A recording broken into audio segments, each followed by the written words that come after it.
Alain Weinstein, bonsoir.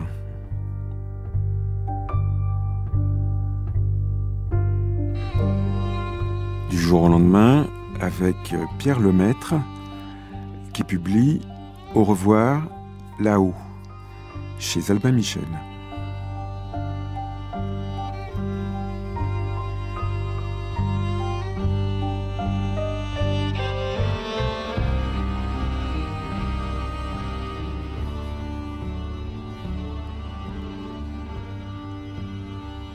Et le temps passait.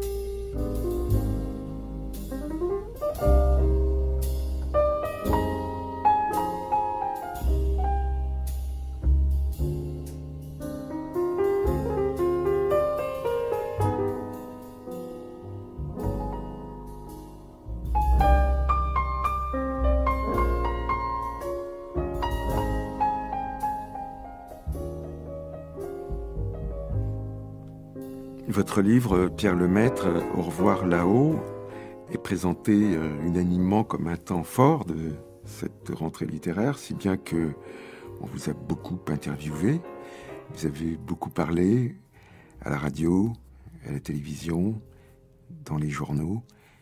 Est-ce que vous voyez votre roman encore, après tout ça, de la même façon ? J'avais pas réfléchi à la question avant que vous la posiez. Non, vous avez raison. Enfin, en tout cas, s'il y a une réponse implicite sous votre question, effectivement, je ne le vois plus de la même manière. Il s'est à la fois élargi et rétréci. C'est assez curieux comme impression. Il se rétrécit parce que le temps qu'on a pour parler de ce livre est parfois un temps très compté, ce qui nous oblige à dire des choses brèves et à les répéter, ce qui fait qu'on finit par les croire. Et en même temps, il s'est élargi parce que, au fur et à mesure, on m'a posé des questions, on a fait apparaître des aspects du roman qui m'avaient échappé ou que j'avais moins vus. Alors donc, il a pris des reliefs assez nouveaux. Comment il est arrivé, ce roman, dans vos préoccupations ? Il est arrivé, j'ai envie de dire, de multiples manières, parce que ce roman est le produit de la convergence d'à la fois d'une envie de travailler sur la Grande Guerre, d'un moment où je pouvais le faire, d'une confiance dans la manière dont je pouvais conduire un roman qui était assez ambitieux par rapport à ce que je savais faire. Donc en fait, il a fallu que plusieurs éléments soient réunis. Et je crois qu'il est vraiment arrivé au moment où je pouvais le faire. Finalement, on n'avait pas écrit tellement de romans auxquels on ne puisse pas accoler l'étiquette policier. C'est une nouveauté pour vous ?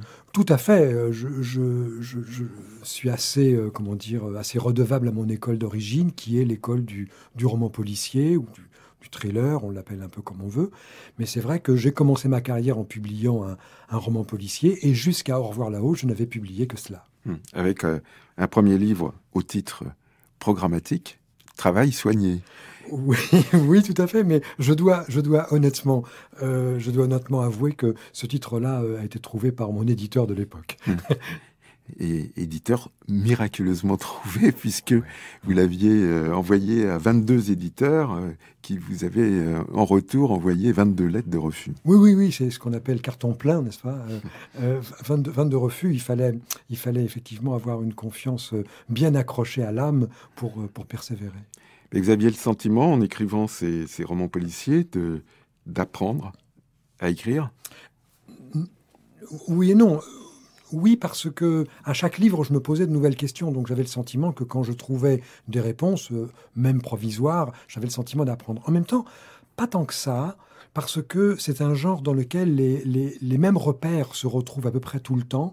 Et j'ai eu ce sentiment d'avoir appris des choses bizarrement lorsque je l'ai quitté. C'est-à-dire qu'au moment où j'ai quitté le roman policier pour écrire ce roman Au revoir là-haut, je me suis rendu compte que j'avais, sans m'en rendre compte toujours, engrangé un certain savoir-faire. Apparemment, ce roman n'est pas destiné à rester une pièce unique, puisque vous êtes fixé un plan de travail ambitieux pour les années à venir, avec une décennie, 1900, plus qu'une décennie d'ailleurs, un siècle, 1920-2020, comme champ d'investigation, avec une série de récits historiques qui couvriront toute cette période. Oui, mon siècle de référence, c'est grosso modo 1915-2015, c'est-à-dire, pourquoi mon siècle de référence? Parce que c'est à peu près la date de la naissance de mon père, et ce sera à peu près la date de la fin de ma carrière. Donc, si vous voulez, c'est un peu mon siècle de référence. Et j'ai pour projet de faire une fresque. Alors, tous les mots qu'on prononce peuvent sembler arrogants et très prétentieux, donc j'espère que les auditeurs entendent tous les guillemets que j'essaye d'y mettre. Une fresque de ce siècle à travers un certain nombre de romans qui tous se toucheront par un coin, mais qui ne reprendront pas les personnages principaux. Il ne s'agit pas d'une saga ou d'une suite, mais plutôt d'un puzzle dont chaque pièce toucherait certaines autres, en tout cas. Avec, au départ, une recherche documentaire assez poussée. Alors, oui, une recherche documentaire assez poussée, parce que vous ne pouvez pas vous permettre de dire tout à fait n'importe quoi lorsque vous écrivez sur un siècle que vous n'avez jamais vu. Donc c'est vrai que ça demande mais en même temps, comme l'exactitude peut n'être pas vraie, je suis assez prudent concernant la documentation. J'essaie de ne pas être noyé. En fait, j'avais beaucoup accumulé de documentation pour écrire sur cette Première Guerre mondiale, et je me suis rendu compte au bout d'un moment que plus j'accumulais de la documentation, plus je m'en servais comme anxiolytique. J'étais impressionné par mon sujet, et donc la documentation me servait à reculer le moment de me mettre au travail. Ouais. Alors à un moment, j'ai posé par terre et j'ai décidé de me lancer.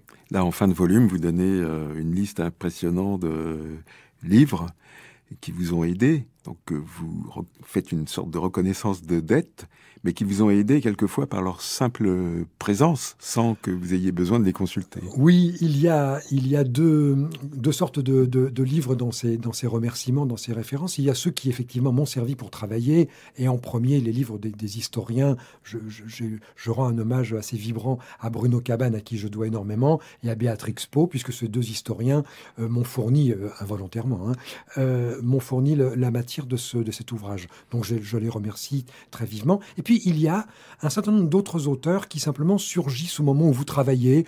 Vous vous souvenez qu'une expression qui vous vient et que vous avez envie d'employer vous vient d'ailleurs. Alors de temps en temps vous cherchez, et quand vous la trouvez, eh bien vous citez l'auteur, non pas tellement parce que vous craignez qu'on vous accuse de l'avoir utilisé, mais plus comme un clin d'œil à la fois à la littérature et à la fois au lecteur. Comment ça s'écrit un gros livre comme Au revoir là-haut? Le livre fait quand même 560 grandes pages. Faites-nous entrer dans l'atelier de l'écrivain.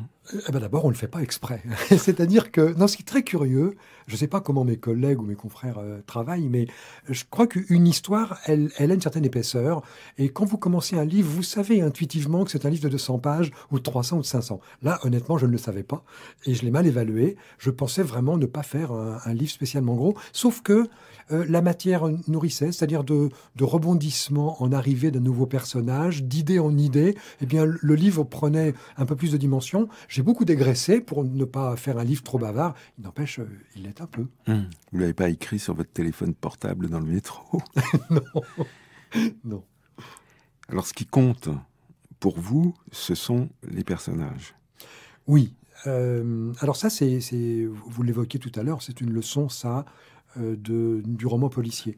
Quand vous écrivez un roman policier, il y a deux manières de vous y prendre, schématiquement. Vous partez de l'histoire, et vous inventez des personnages pour aller avec, ou vous partez des personnages et vous inventez l'histoire qui va avec.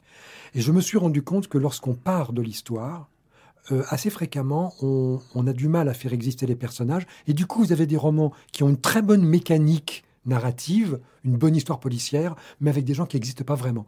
Donc je pars d'abord des... Et c'est d'ailleurs assez logique de partir des personnages, puisque avant tout, un roman, c'est d'abord un fabricant d'émotions, une fabrique à émotions, et ce ne sont pas les histoires qui fabriquent de l'émotion, c'est les gens qui vivent les histoires. Ouais. Et il y a, dans ce roman-là, 3 personnages qui sortent du lot, véritablement.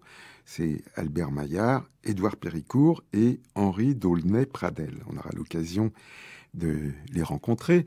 Tous ont en tout cas une vraie personnalité. Vous les avez rendus crédibles dans cette après-guerre de 1914, qui est la période que vous traitez.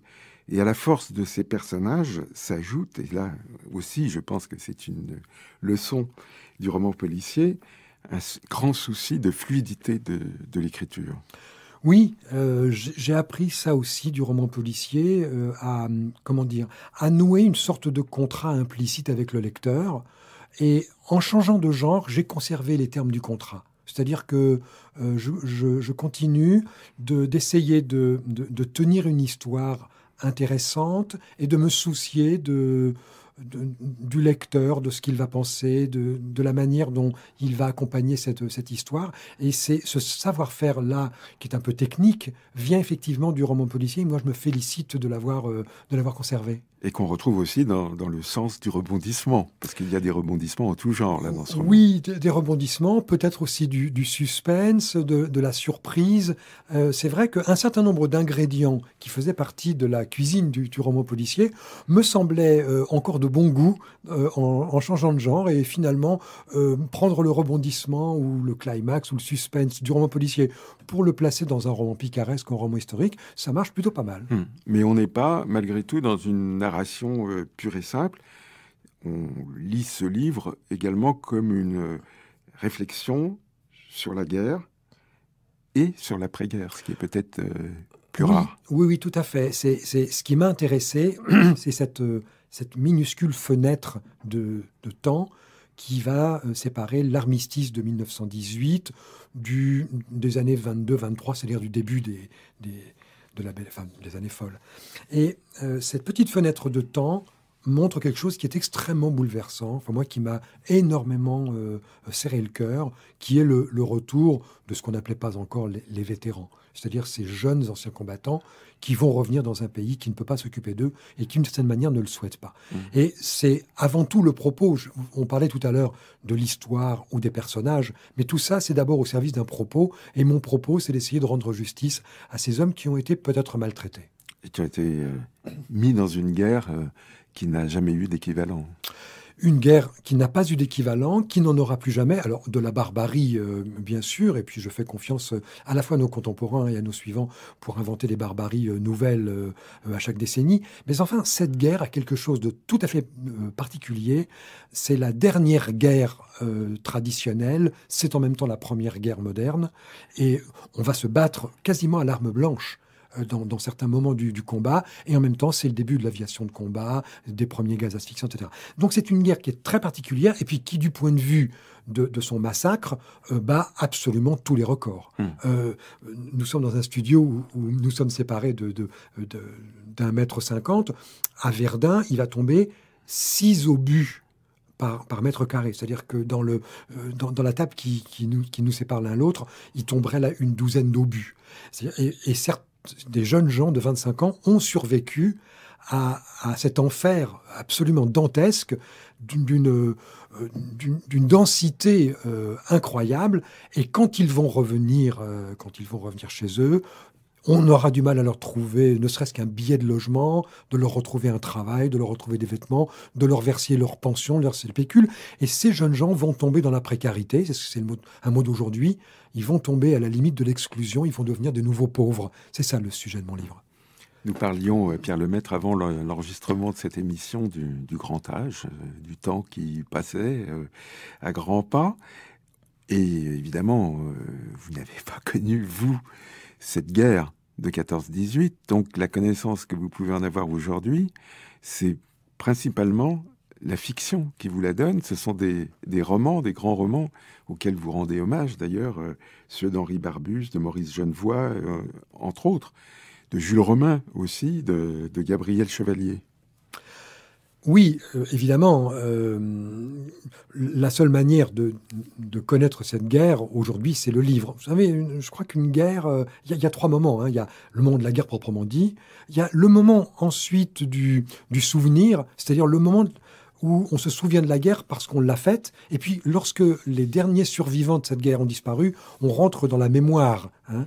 Donc, nous, on est dans l'âge de la mémoire. Mais en même temps, j'ai un souvenir personnel quand même de cette guerre, un souvenir très indirect, c'est que je suis né dans les années 50, et je me souviens très bien qu'en bas de chez moi, j'habitais Aubervilliers à l'époque, il y avait dans une petite guérite, une gueule cassée, un homme que je trouvais assez âgé, qui devait vraisemblablement l'être, et qui vendait des billets de loterie, puisque le billet de loterie, c'était le commerce qui avait le commerce réservé par l'État pour les anciens combattants. Et je me souviens que cet homme me faisait terriblement peur. Et au moment de commencer à travailler sur l'après-guerre, je me suis souvenu de cette peur enfantine, et j'ai, grâce à ce souvenir personnel, retouché un petit peu du doigt ce qui pouvait être, je crois, la vision que des contemporains ont pu avoir dans l'immédiate après-guerre, de voir arriver des gens qui, franchement, devaient faire peur. Les premières phrases du livre sont cinglantes, hein. Nous sommes en 1918, novembre 1918. Ceux qui pensaient que cette guerre finirait bientôt étaient tous morts, écrivez-vous, depuis longtemps, de la guerre, justement. Et ça donne un exemple aussi de l'humour auquel vous ne résistez pas de temps en temps. Oui, voilà, c'est ma petite musique. Alors bon, ça n'est pas, enfin c'est la mienne. Et cette petite musique, elle comprend effectivement une part d'humour, qui est souvent un humour assez sardonique, assez cynique. Oui. Les personnages alors principaux qu'on a nommés tout à l'heure, Albert Maillard, un garçon mince, de tempérament légèrement lymphatique, discret, parlant peu, s'entendant bien avec les chiffres. Sa mère adorait les chefs. Ce pauvre personnage, je dis ce pauvre personnage parce qu'il a quelque chose d'une espèce de sorte de Pierrot triste. C'est un homme assez banal, extrêmement gentil, plutôt faible, et qui va se retrouver dans une histoire qui va réclamer au contraire du courage, de la ténacité, et il est absolument pas taillé pour cette histoire. Et je crois que peut-être que la réussite du personnage tient précisément à cette confrontation entre un tempérament qui n'était pas fait pour une aventure et une aventure qu'il est contraint de vivre. Édouard Péricourt, lui, c'est l'opposé. Oui, c'est l'opposé. Lui est un artiste assez flamboyant, assez scintillant. Mais en même temps, ce qui va séparer ces deux hommes, c'est évidemment la classe sociale d'où chacun provient, puisque l'un vient, je dirais, des classes les plus modestes de la société. Il est simplement employé de banque. Et l'autre vient d'une famille riche. Et donc, ça nous donne aussi l'occasion de dresser un petit peu le panorama social de la France des années 20. Édouard va sauver Albert, mais recevoir un éclat d'obus en plein visage. Donc voilà, une gueule cassée. Tout à fait. Totalement défigurée. Ce moment où un personnage sauve l'autre va sceller entre eux une solidarité, et cette solidarité peut avoir plusieurs noms. On peut l'appeler de l'amitié, on peut l'appeler de la tendresse, on peut l'appeler de différentes manières, mais on peut aussi l'appeler remboursement de la dette. Il y a quelque chose de... on se souvient de l'essai sur le don de Marcel Mauss, qui parle de la difficulté de rembourser, de la dette symbolique. Et l'un et l'autre vont contracter chacun une dette symbolique qui va être extrêmement difficile à rembourser. Albert va avoir sa vie sauvée par Édouard, et il ne va jamais savoir comment le rembourser. Il va tout essayer jusqu'à la dernière ligne du roman.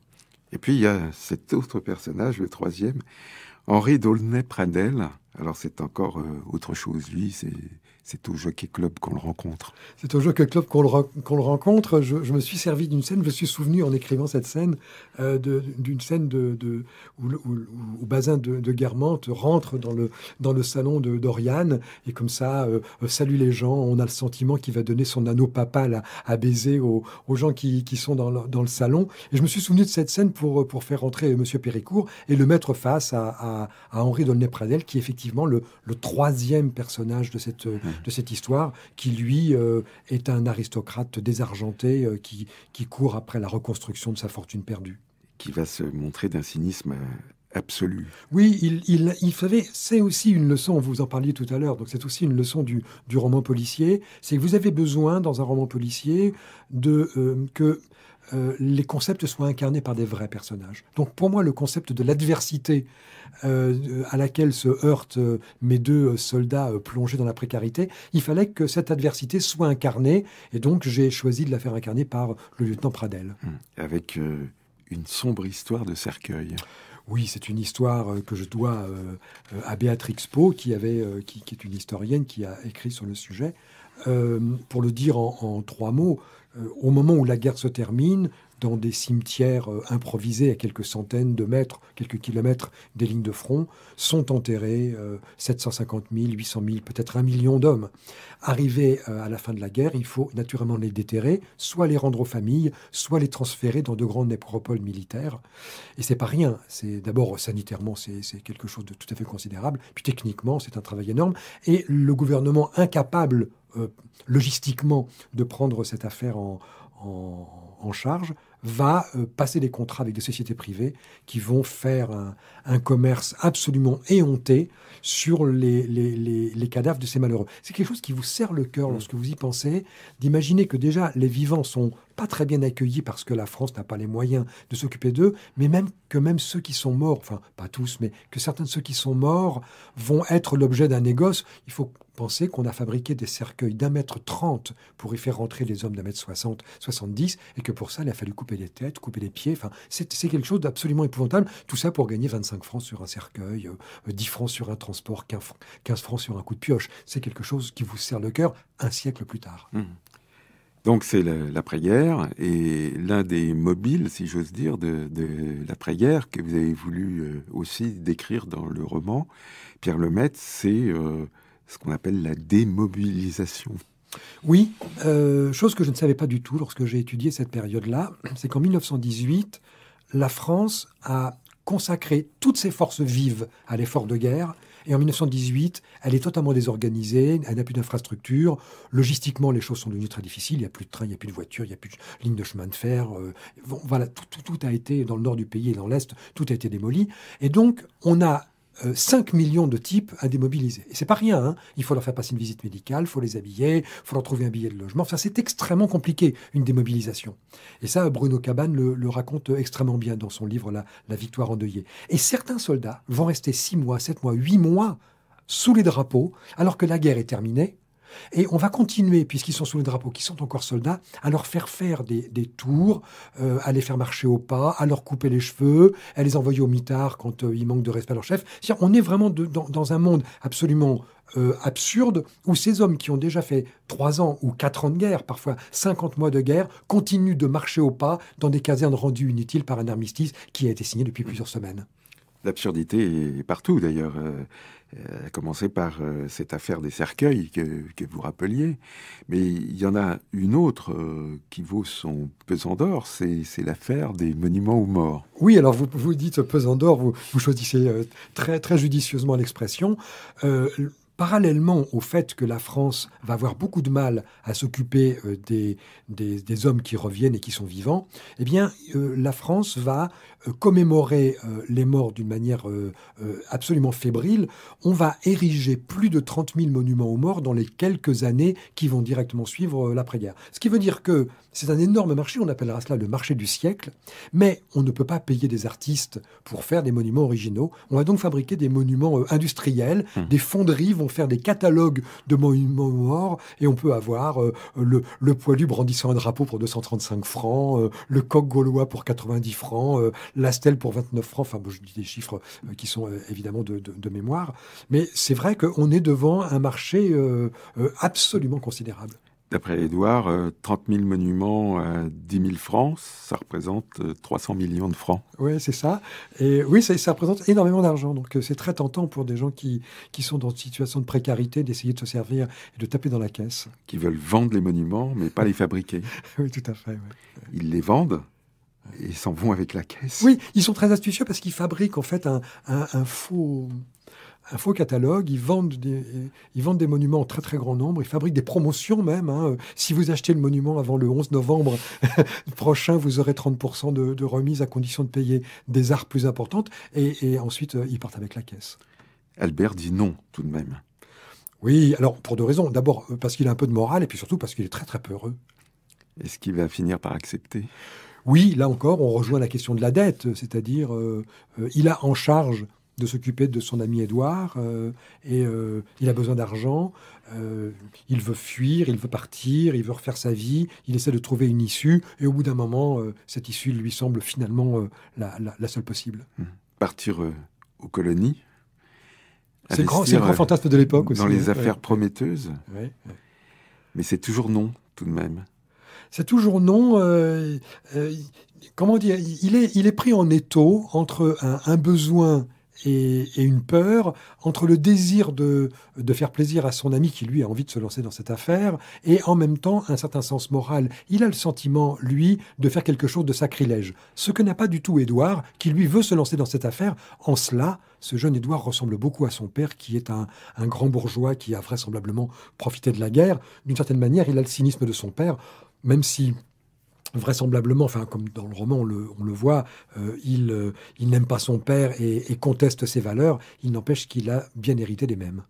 Albert va finir par accepter un poste de comptable avec une conception particulière de son rôle. Oui, c'est-à-dire il n'accepte de ce poste que pour pouvoir taper dans la caisse, parce que c'est ce qui lui permet, en tapant dans la caisse de la banque, de fabriquer, de faire imprimer le catalogue de faux monuments aux morts qui va leur servir à leur escroquerie, à leur arnaque. Oui, effectivement. Ouais. Mais comme il est très angoissé, il va en retirer un sentiment de culpabilité très aigu. Oui, il est très peureux, très coupable, et c'est vraiment un homme qui va transpirer à grosses gouttes pendant la plus grande partie du roman. Et finalement, l'arnaque au monument aux morts va pouvoir aller jusqu'au bout. Oui, elle va jusqu'au bout, oui.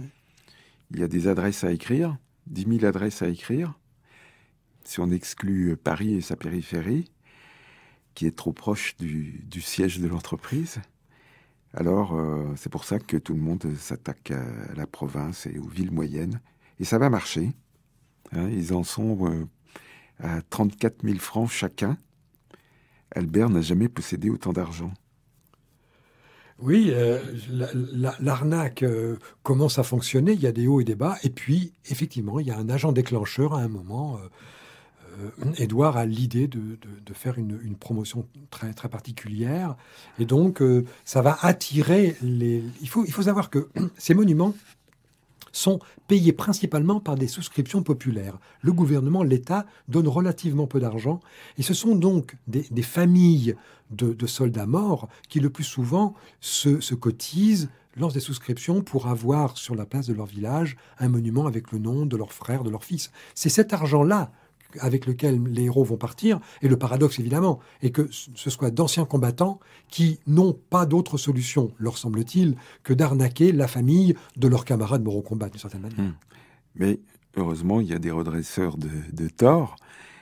Par exemple, Joseph Merlin, qui a près de 40 ans de fonction publique derrière lui, qui est à la veille de la retraite, et qui va faire la tournée des cimetières. Oui, alors Merlin est un personnage pour lequel j'ai énormément d'affection. Il arrive dans le roman, aux 2 tiers du roman. Lorsque je l'ai vu arriver, je ne pensais pas qu'il deviendrait un personnage aussi important, mais il s'est imposé. Il m'a été inspiré par Louis Guillou, le grand Louis Guillou, qui, dans Le Sang Noir, grand roman également sur la guerre de 14, avait fabriqué ce personnage qu'il appelle Cripure, et qui s'appelle Merlin dans le roman. Je lui ai donc conservé son nom de famille. Et ce personnage est missionné par le gouvernement pour aller surveiller un petit peu ce qui se passe dans les nécropoles, et il va faire de la surveillance de ces cimetières son combat. Alors c'est un vrai républicain, c'est un homme absolument détestable, antipathique, il a vraiment très très peu de qualités, sauf une, il a un très grand sens moral, il a une conception de la République et du service public qui ne se dément pas, et il va aller effectivement au bout de ce combat. On voit bien que les personnages, qu'ils soient méchants ou gentils, vous les aimez tous. Oui, je les aime tous, oui, absolument. Oui. Est-ce que vous vous souciez de leur devenir ? Non, je ne me soucie pas de leur devenir dans la mesure où ils ont vécu dans ce roman l'aventure que je pouvais leur faire vivre, que ensuite les reprendre, il faudrait vraiment que ça s'impose. Il faudrait vraiment que d'un seul coup, ce personnage, je sais pas, d'Albert qui va fuir aux colonies, revienne. C'est assez peu probable, selon moi. Comment finir un roman comme celui-ci? Très honnêtement, je ne sais pas. Je ne sais pas. Toute histoire doit trouver sa fin. Bon. Oui, toute histoire doit trouver sa fin, et je ne sais pas comment se termine un roman comme celui-ci. Enfin, dans la tête de l'auteur, en tout cas, c'est assez compliqué, parce que lorsque vous avez consacré beaucoup de temps à écrire un gros livre, où il se passe beaucoup de choses, où il y a beaucoup de personnages, c'est assez difficile de terminer. Le roman est terminé, mais vous avez le sentiment que votre histoire avec le roman, elle ne l'est pas. Donc vous avez eu un peu de mal à trouver le mot de la fin. Je n'ai pas eu de mal à trouver la scène de la fin. J'aime beaucoup cette scène de la fin, bien qu'elle ne soit pas toujours bien comprise. Mais j'ai eu du mal à me séparer. Une fois que le livre a été fait, qu'il a été chez l'éditeur, qu'il a été imprimé, etc., j'avais quand même le sentiment que mon histoire avec lui n'était pas tout à fait terminée. C'est pourquoi vous vous êtes donné un plan de travail pour oui, peut-être bien, les 10 ans à venir. C'est tout à fait possible, que ça me rassure de me remettre au travail. Je ne suis pas inquiet pour ce livre, ni pour moi-même, mais j'ai mis beaucoup de temps, c'est beaucoup d'heures de travail, ce livre. J'aime beaucoup ce livre, j'aime beaucoup ces personnages, et l'affection que je leur porte continue de durer, donc elle va s'éteindre tout doucement. C'est un phénomène de deuil assez classique. À ce moment-là, vous commencez un autre livre. Tout à fait, absolument.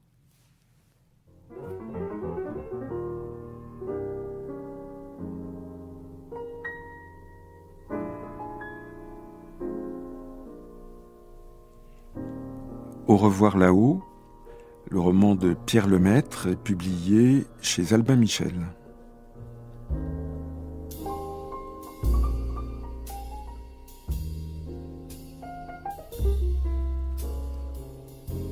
Du jour au lendemain, Alison Ascrisi, Anne Franchini, François Poirier, Alain Weinstein. Bonsoir.